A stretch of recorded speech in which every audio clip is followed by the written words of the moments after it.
السلام علیکم، میں ہوں عمران وسیم۔ ناظرین، آج کے پروگرام میں 6 خبریں آپ کے ساتھ ہم شیئر کریں گے۔ ان 6 خبروں میں ناظرین جو 4 خبریں ہیں ان کے ٹائٹلز، ان کی ہیڈ لائن تھمبنیل پہ آپ ناظرین پڑھ چکے ہیں۔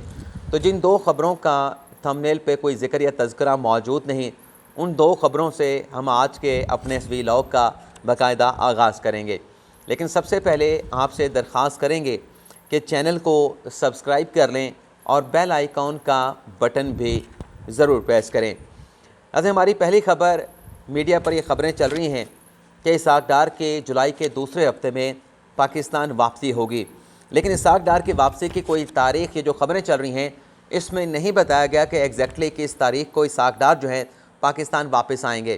اس خبر کے حوالے سے ناظرین میری شریف خاندان کے ایک بڑے قریبی سورس کے ساتھ بات ہوئی۔ ہم نے ان سے یہ پوچھا کہ خبریں چل رہی ہیں اسحاق ڈار کی پاکستان واپسی کے حوالے سے، آپ شریف خاندان کے رشتہ دار ہیں، قریبی عزیز ہیں، تو آپ کے پاس کیا معلومات ہیں کہ اسحاق ڈار کس تاریخ کو ایگزیکٹلی پاکستان واپس آئیں گے، اور کیا انہوں نے اس حوالے سے کوئی ٹکٹ کروا رکھی ہے، کوئی ٹکٹ کی تاریخ کا سوچ رکھا ہے؟ تو مجھے شریف خاندان کے اس قریبی سورس کی جانب سے ناظرین یہ بتایا گیا کہ تاریخ تو میں نہیں بتا سکتا، لیکن ایگزیکٹلی میں آپ کو یہ بتا سکتا ہوں کہ فیصلہ ہو چکا ہے کہ اسحاق ڈار کی پاکستان واپسی ہوگی۔ اور ہم نے ان سے پوچھا کہ آخر یہ فیصلہ کیوں کیا گیا اسحاق ڈار کو پاکستان واپس بھیجا جائے، تو یہ بتایا گیا کہ موجودہ جو وزیر خزانہ ہیں مفتاح اسماعیل، ایک تو ان کی جو کارکردگی ہے، جو ان کی پرفارمنس اب تک رہی ہے جب سے انہیں وزارت خزانہ کا قلمدان سونپا گیا ہے، اس کے اوپر سوالیہ نشان ہے۔ دوسرا یہ بتایا گیا کہ مفتاح اسماعیل صاحب جو ہے نہ قومی اسمبلی کے رکن ہیں، نہ ہی وہ سینٹ کے رکن ہیں، تو وہ 6 ماہ سے زیادہ وزارت خزانہ کا جو قلمدان ہے اس کو نہیں سنبھال سکتے۔ وزارت خزانہ کی وہ ذمہ داریاں 6 ماہ سے زیادہ نہیں چلا سکتے۔ تو اسی بات کو مد نظر رکھتے ہوئے شریف خاندان کی جانب سے، نواز شریف کی جانب سے یہ فیصلہ کیا گیا ہے کہ اسحاق ڈار کو پاکستان واپس بھیجا جائے گا۔ وہ پاکستان واپس جانے کے بعد حفاظتی ضمانت لیں گے، عدالت میں پیش ہوں گے، اور پھر وہ سینیٹر کا حلف اٹھائیں گے، اور سینیٹر کا حلف اٹھانے کے بعد یہ بتایا گیا ہے کہ وہ وزارت خزانہ کی، وزیر خزانہ کا جو قلمدان ہے وہ سنبھالیں گے۔ اور ایگزیکٹلی ان کی واپسی کب ہوگی، اس حوالے سے ناظرین شریف خاندان کے قریبی ذرائع کا یہ کہنا ہے کہ بقرعید سے پہلے، عید قربان سے پہلے اسحاق ڈار کی پاکستان واپسی جو ہے وہ کنفرم ہے۔ عید الاضحیٰ سے پہلے اسحاق ڈار پاکستان واپس آ جائیں گے۔ یہ شریف خاندان کے انتہائی قریبی سورس کی جانب سے ہمارے ساتھ خبر جو ہے وہ شیئر کی گئی ہے۔ دوسری ناظرین خبر یہ ہے کہ جو آج لاہور ہائی کورٹ نے ایک فیصلہ سنایا جس میں پی ٹی آئی کی درخواست کو ایکسیپٹ کیا گیا، اور الیکشن کمیشن کو یہ حکم دیا گیا ہے کہ جو پی ٹی آئی کی 5 ریزرو سیٹیں ہیں، 25 ارکان کے ڈی سیٹ ہونے کے بعد جس میں 5 ریزرو سیٹیں تھیں، ان پر نوٹیفیکیشن جاری کیا جائے اور پی ٹی آئی کے امیدواروں کو اس پر کامیاب قرار دیا جائے۔ اس سے پہلے ویلاگ میں ہم نے آپ کو یہ بتایا تھا کہ اس بات کا غالب امکان موجود ہے کہ یہ فیصلہ الیکشن کمیشن کی جانب سے آئندہ آنے والے 1 سے 2 سے 3 روز میں جو ہے وہ سپریم کورٹ میں چیلنج کیا جا سکتا ہے۔ اب ناظرین اس معاملے پر فردر ڈیولپمنٹ یہ ہوئی ہے کہ مصدق نواز نے بھی الیکشن کمیشن کے لاہور ہائی کورٹ کے فیصلے کے اوپر اپنی جو لیگل مائنڈز ہیں اس سے مشاورت کا آغاز کر دیا ہے، اور ذرائع کی جانب سے ناظرین بتایا جا رہا ہے کہ چند روز میں مصدق نواز بھی لاہور ہائی کورٹ کا یہ فیصلہ سپریم کورٹ میں چیلنج کر دے گی۔ یہ تو ناظرین لاہور ہائی کورٹ کے فیصلے کے خلاف اپیل کا معاملہ ہو گیا، لیکن یہاں پر ہم نے یہ بھی ناظرین نوٹ کیا ہے خاص طور پہ سوشل میڈیا کے اوپر کہ بہت سارے دوستوں کی جانب سے کہا جا رہا ہے، ہمارے صحافی دوست ہیں، کہ لاہور ہائی کورٹ کے اس فیصلے کے بعد جو ہے حمزہ شہباز شریف وزارت اعلیٰ کھو بیٹھیں گے۔ اب تک ناظرین اگر ہم سٹیٹ دیکھیں، نمبر دیکھیں، تو ابھی بھی جو پنجاب میں حکمران اتحاد ہے اس کو پاکستان تحریک انصاف پر 4 ووٹوں کی برتری حاصل ہے، اور یہ جو 4 ووٹوں کی برتری ہے یہ ناظرین وہی ووٹ ہیں جو پہلے ناراض ارکان تھے مصدق نواز کے، لیکن اب انہیں دوبارہ سے راضی کر کے مصدق نواز میں دوبارہ سے جو ہے ان کی جو ہے وہ شمولیت کو جو ہے وہ یقینی بنایا گیا ہے۔ گو کہ انہوں نے مصدق نواز کو نہیں چھوڑا تھا، لیکن جو حمزہ شہباز شریف کا وزارت اعلیٰ کا الیکشن ہوا تھا اس الیکشن میں ان 4 ایم پی ایس نے، جو کہ نون لیگ کے ایم پی ایس تھے، انہوں نے حمزہ شہباز شریف کو ووٹ نہیں ڈالا تھا۔ تو نمبر گیم ابھی بھی جو ہے وہ مصدق نواز کے، پنجاب کے حکمران اتحاد کے حق میں ہے۔ اور یہاں پہ ایک اور سوال بھی پیدا ہوتا ہے کہ جو شریف اپنا چودھری صاحبان میں اختلافات پیدا ہوئے ہیں اور چودھری وجاہت حسین نے اپنی الگ سے سیاسی جماعت بنانے کا فیصلہ کیا ہے، تو یہ سوال بھی اپنی جگہ پہ موجود رہے گا کہ اگر حمزہ شہباز شریف کے وزارت اعلیٰ پر کوئی ووٹنگ کی بات آتی ہے، عدم اعتماد کی بات آتی ہے تو کاف لیگ کے جو سربراہ ہیں وہ چودھری شجاعت حسین ہیں جو مصدق نواز اور پاکستان پیپلز پارٹی کے ساتھ کھڑے ہیں۔ اگر ایسی صورتحال بنی تو کیا وہ جو 10 MPs ہیں مسلم لیگ کاف کے، اب تک تو ان کی کوئی ایسی خبر سامنے نہیں آئی، تو کیا انہیں ووٹ ڈالنے کی جو سربراہ ہیں کاف لیگ کے چودھری شجاعت حسین، وہ انہیں کس جانب ووٹ ڈالنے کی اجازت دیں گے کہ وہ کس کے ساتھ کھڑے ہوں کس کے ساتھ نہ کھڑے ہوں؟ یہ سوال بھی اپنی جگہ پہ موجود ہے۔ اب آ جاتے ہیں تیسری خبر کی طرف۔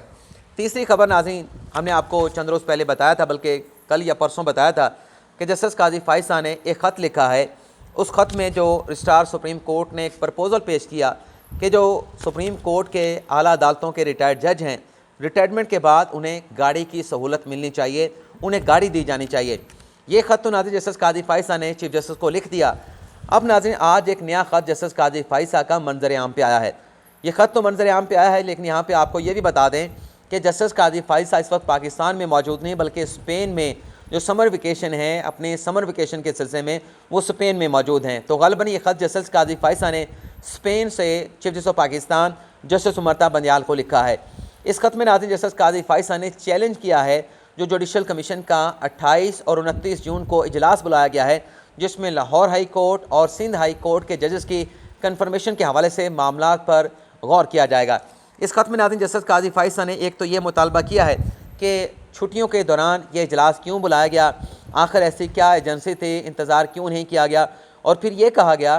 کہ یہ جو 20 اسامیاں جس پر ججز کی تعیناتیاں ہونی ہیں یہ کوئی آج سے نہیں بلکہ سالوں سے خالی چلی آ رہی ہیں، تو ایسی ایجنسی کیا بنے کہ فوری طور پہ اس پر جوڈیشل کمیشن کا اجلاس بلانا پڑا۔ اور پھر جسٹس قاضی فائز صاحب نے جہاں یہ سوال اٹھایا ہے کہ گرمیوں کی چھٹیوں میں اجلاس کیوں بلایا گیا، ایک انہوں نے مطالبہ یہ کیا ہے کہ فوری طور پہ ان دونوں اجلاسوں کو منسوخ کیا جائے، ملتوی کیا جائے، اور پھر انہوں نے کہا کہ اگر ناگزیر ہے یہ اجلاس بلانا، دونوں اجلاس بلانا 28 جون کو اور 29 جون کو، تو پھر میں اسپین میں موجود ہوں تو مجھے ویڈیو لنک کے ذریعے اس اجلاس میں شامل کیا جائے، اس اجلاس میں شرکت کرنے کے حوالے سے فیسیلیٹیٹ کیا جائے۔ تو یہ ایک اور خط جسٹس قاضی فائز صاحب نے لکھا ہے۔ اس میں یہ جو ان کی بات ہے کہ گرمیوں کی تعطیلات میں اجلاس نہیں بلایا جا سکتا، یہ تو کہ جسٹس قاضی فائز صاحب کا جواز میرے خیال سے نہیں بنتا۔ ہاں البتہ یہ بات ان کی درست ہے کیونکہ وہ جوڈیشل کمیشن کے رکن ہیں، تو یہ ان کا کہنا کہ ویڈیو لنک کے ذریعے مجھے اس اجلاس میں شرکت کے لیے فیسیلیٹیٹ کیا جائے، یہ بات ان کی بالکل درست ہے۔ جوڈیشل کمیشن کے وہ رکن ہیں، انہیں جوڈیشل کمیشن میں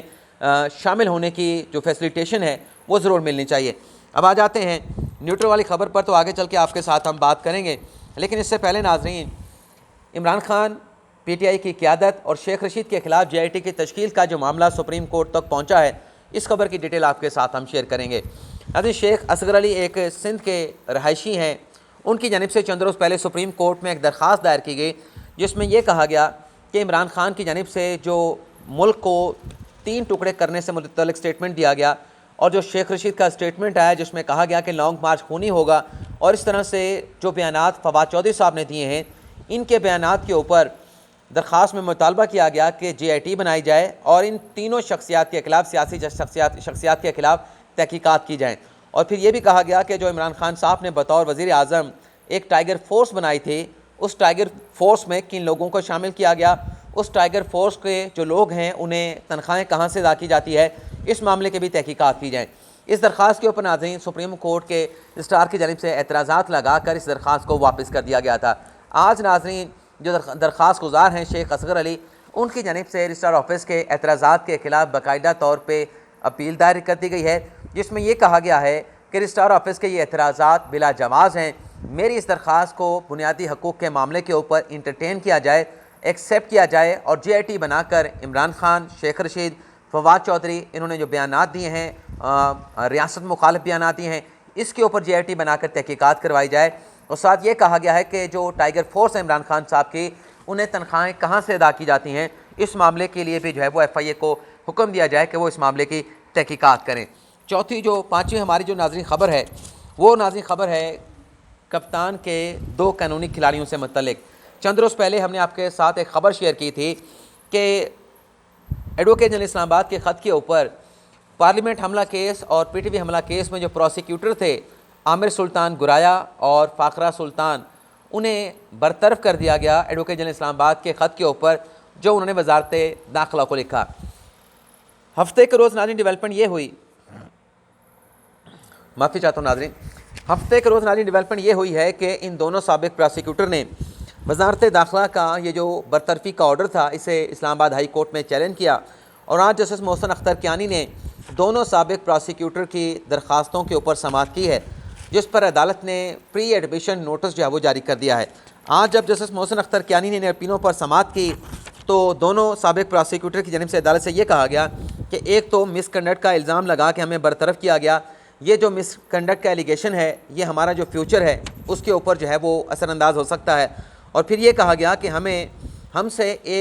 ہم سے مخصوص مقدمات میں حکومت کی جانب سے سپورٹ مانگی گئی، حمایت مانگی گئی، جو ہماری طرف سے دینے سے انکار کیا گیا، تو اس وجہ سے ہمیں اس کام سے پراسیکیوٹر کے عہدے سے ہٹا دیا گیا، جس پر جسٹس محسن اختر کیانی نے کہا کہ کیا آپ زبردستی پراسیکیوٹر کے طور پہ کام کرنا چاہتے ہیں؟ پراسیکیوٹر کی، ایڈوکیٹ جنرل کی، اسسٹنٹ ایڈوکیٹ جنرل کی، ڈپٹی ایڈوکیٹ جنرل کی یا اٹارنی جنرل کی تعیناتیاں کیسے ہوتی ہیں سب کو پتہ ہے، اس کے لیے کوئی اشتہار نہیں دیا جاتا، کیونکہ اشتہار نہیں دیا جاتا، کوئی میکانزم نہیں ہے، تو اس لیے یہ سارا بیڑا غرق ہوا ہے۔ تو اس درخواست پر پہلے تو فیصلہ محفوظ کیا گیا جسٹس محسن اختر کیانی کی جانب سے، لیکن پھر آفٹرنون میں اس درخواست کے اوپر پری ایڈمیشن نوٹس جو ہے وہ وزارت داخلہ کو، ایڈوکیٹ جنرل اسلام آباد کو، اسلام آباد ہائی کورٹ کی جانب سے جو ہے وہ جاری کر دیا گیا ہے، اور تحریری جواب بھی جو ہے اس معاملے پر کہ کیوں ان دونوں پراسیکیوٹر کو برطرف کیا گیا ہے، اس پر تحریری جواب بھی جو ہے وہ طلب کر لیا گیا ہے۔ اب آ جاتے ہیں آج کے ہماری ٹاپ سٹوریز سے متعلق، جو خان صاحب نے بظاہر نیوٹرل کو پریشان کر رکھا ہے۔ کبھی خان صاحب کہتے ہیں کہ نیوٹرل کو نیوٹرل رہنا چاہیے، کبھی خان صاحب کہتے ہیں کہ نیوٹرل کیسے نیوٹرل رہ سکتا ہے، اللہ تعالیٰ نے تو نیوٹرل ہونے کی ہمیں اجازت ہی نہیں دی، تو نیوٹرل کو نیوٹرل نہیں رہنا چاہیے، اچھائی یا برائی میں سے کسی ایک کا انتخاب جو ہے وہ نیوٹرل کو کرنا چاہیے۔ آج ناظرین کوئی ڈیولپمنٹ ہوئی ہے، ایک آڈیو کلپ سامنے آیا ہے جس میں پی ٹی آئی کی طرف سے دوبارہ نیوٹرل سے مطالبہ کیا گیا ہے کہ آپ کو نیوٹرل نہیں رہنا چاہیے۔ سب سے پہلے یہ 1 منٹ اور 38 سیکنڈ کا یہ کلپ ہے، یہ سن لیں، اور پھر اس کلپ کے بعد مختصر سا میں اپنا انپٹ آپ کے ساتھ شیئر کروں گا۔ یہ ناظرین یاسمین راشد صاحبہ ہیں، آپ کو یہ بھی بتا دوں، پی ٹی آئی کی خاتون سینئر رہنما۔ کے اندر میں میڈیا کی وسادت سے کہنا چاہ رہی ہوں، نیوٹرل جو ہیں وہ ذرا نیوٹرل ہی رہے، ان کی بڑی مہربانی ہوگی۔ بڑی مہربانی وجہ یہ ہے کہ ہم سن رہے ہیں یہ قصہ کہ نیوٹرل جو ہیں وہ نیوٹرل ہیں، ہماری اطلاع کے مطابق نیوٹرل نہیں ہے۔ یاسمین راشد صاحبہ کہہ رہی ہیں کہ کہا یہ جا رہا ہے کہ نیوٹرل ہیں، لیکن ہماری اطلاع کے مطابق وہ نیوٹرل نہیں ہے۔ جب وہ نیوٹرل نہیں ہے تو یہی تو عمران خان صاحب کہہ رہے ہیں کہ وہ نیوٹرل نہ رہیں، تو کسی ایک چیز کا انہوں نے انتخاب کر لیا ہے، تو پھر اعتراض کس بات کا؟ آگے بھی سنیں یاسمین راشد صاحبہ کیا کہتی ہیں۔ اور مہربانی کر کے اگر آپ کا کیا خیال ہے کہ ہم سارے جو ہیں وہ بے وقوف ہیں اور ہمیں بات سمجھ نہیں آ رہی، ہمیں بات بہت اچھی طرح سمجھ آ رہی ہے، آپ مہربانی کر کے نیوٹرل ہی رہیے۔ اور میں خاص طور پہ بریگیڈیئر راشد صاحب جو ہیں ان کو کہنا چاہتی ہوں کہ ہم سارے اس پاکستان کے باشندے ہیں، وہ خدا نہ خواستہ ہم کوئی مقبوضہ کشمیر کے نہیں ہیں، نہ ہندوستان سے آئے ہیں، یہ پاکستان کے باشندے ہیں،